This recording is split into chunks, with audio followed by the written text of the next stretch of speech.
I always wanted to be a painter as far back as I can remember. I wasn't quite sure what artists did. I only looked at pictures in books as a child, mostly photographs in black and white. In the 40s, that was all there really was. Perhaps as a result of this, I have always liked colour.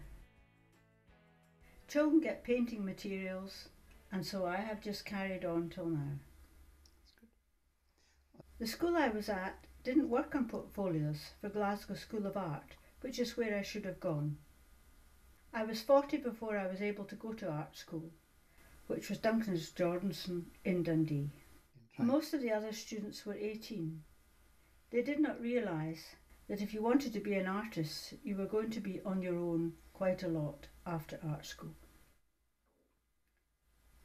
I worked very hard in my first year and received an award as top student. After that, I thought, no, this is not school. It is not that sort of examination. I can relax and explore the painting side of it all. I saw a Matisse exhibition in Paris. It was the Matisse paintings from Russia that had come back to Paris.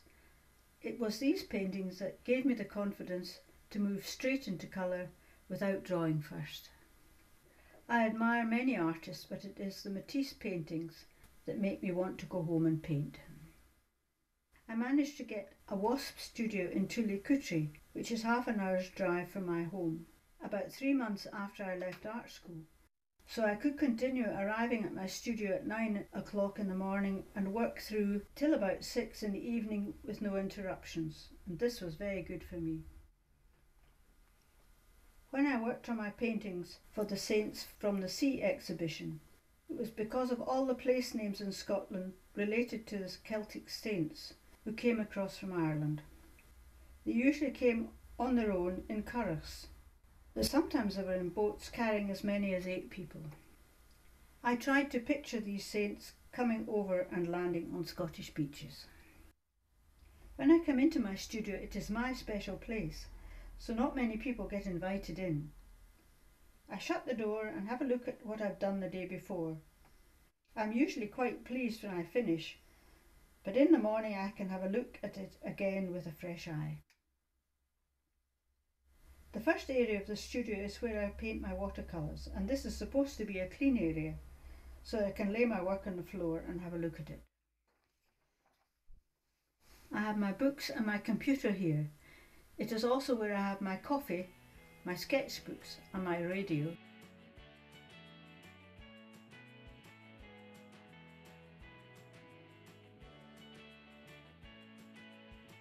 At the other end of the studio is my oil painting area. I also have a drawing table. I collected stones, shells and seaweed from my walks on the beach.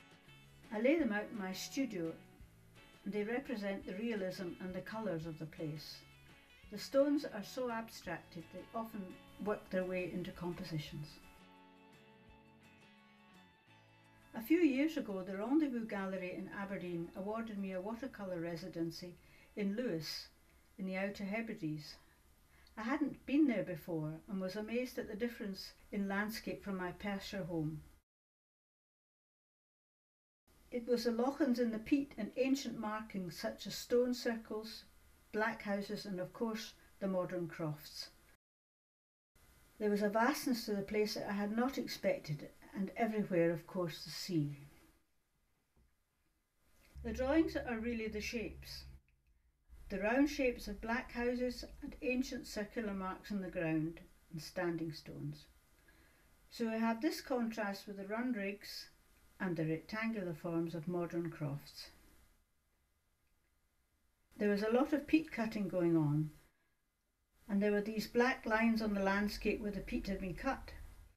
These lines were so very dark I realised that ink and watercolour were the perfect combination for this landscape of Lewis.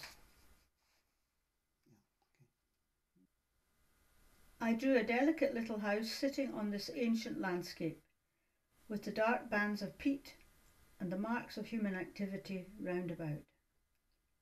Sometimes there were ancient circular marks alongside. When I was thinking about boundary lines of crofts, I started to think about enclosures, for example the fields around me in Perthshire. I like the idea of field plans, plans that are made in the winter for the spring. In the winter, the landscape can be quite dramatic.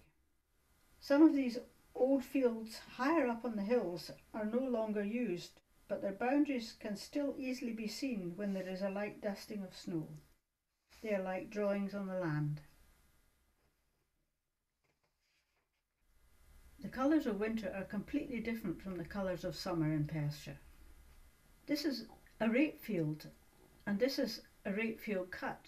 I'm really trying to get that dazzling yellow.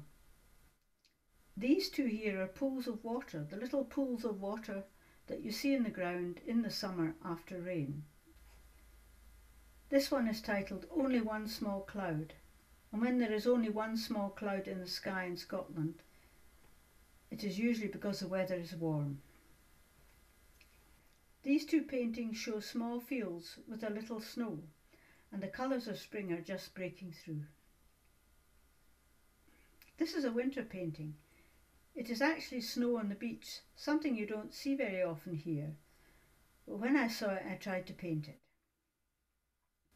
The further away I am from a place in time, the clearer you can see it in your mind's eye, and the more abstract my work becomes.